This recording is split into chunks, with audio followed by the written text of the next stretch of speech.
Good morning. I'm meteorologist Dave Epstein. It's Tuesday, the 14th of July. Let's get to the weather wisdom for today. We are sponsored by Hartley Graymont. Hartley Graymont for all your tree arbor care needs. And you can check them out in Concord, Danvers, also in Needham, and on Cape Cod. So we have hot weather. We actually have a heat advisory posted for the area for today. So we definitely have some very warm weather that's going to be occurring, very hot weather, I should say.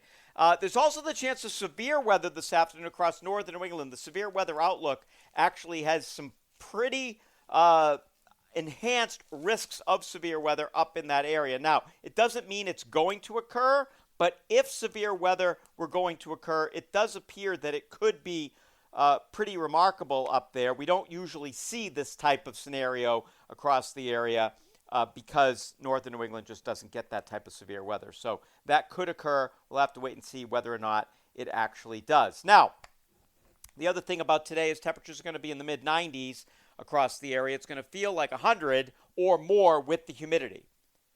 Lots of sunshine, a little breezy. Tonight, we're down in the 80s this evening, 70s late at night. As we head for tomorrow, same thing. Then we're going to go down to the 60s with drier air moving in for Wednesday night. It'll feel a little bit more comfortable by the time you get up on Thursday and not quite as hot, right around 90. And with less humidity, it'll be a dry heat.